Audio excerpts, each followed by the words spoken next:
Ongi etorri Edelbibes Digital Plusen beste bideo tutorial batera. Edukiak faksimile formatuan eta HTML formatuan nola proiekta ditzakezun, eta Edelbibes Digital Plusekin offline nola lan egin ikusiko dugu. Lehendabizi, aukeratu zure liburutegiko liburu bat.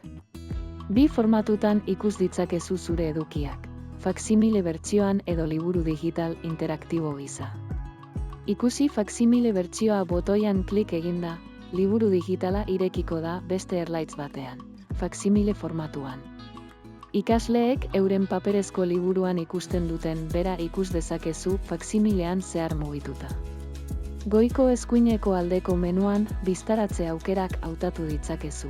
Hala nola neurria, diseinua edo orrialdeen trantsizioa.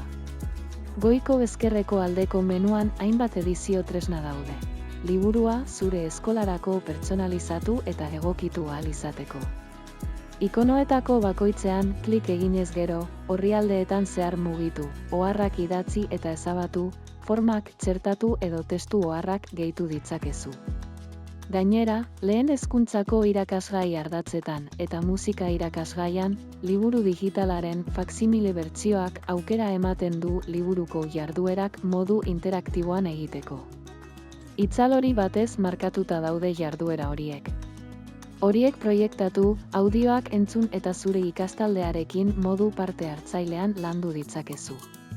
Liburu digitalaren bertsio interaktiboan edo HTML formatuan, webgune batean bezala ikusiko duzu ikasteko egoeren edukia. Horretarako, egin klik dagokion iruilekoan, aukeratu bat eta ezkerreko gaurkibide zabalgarrian nabigatu aukeratutako atalera.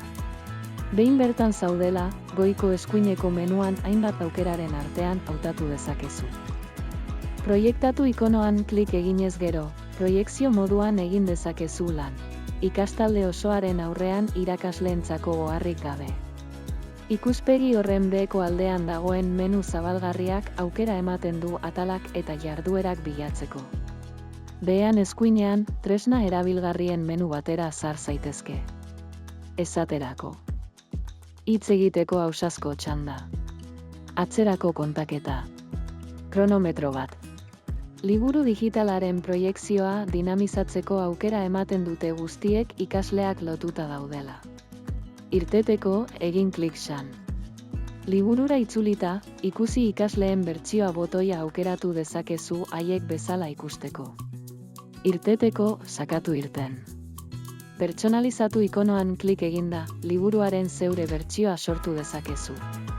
Liburu interaktiboaren beheko aldean, zenbakitze digitala ageri da modu digitalean, lantzen ari zaren atala paperezko liburuko zer orrialderi dagokion jakiteko.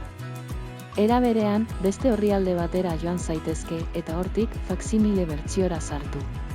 Azkenik, gogoratu Edelbibes Digital Plusen liburu digitalaren offline bertsio batekin lan egin dezakezula. Zure liburutegitik edo zure ikastaldetik kurtsorearekin beheko aldera mugituz gero, eta mahaigaineko bertsioak botoian klik eginez gero, zure liburu digitalen Windows, Mac edo Linuxerako bertsioa deskargatu dezakezu konexiorik gabe lan egiteko. Irteteko, egin klik xan. Hurrengo tutorialera arte.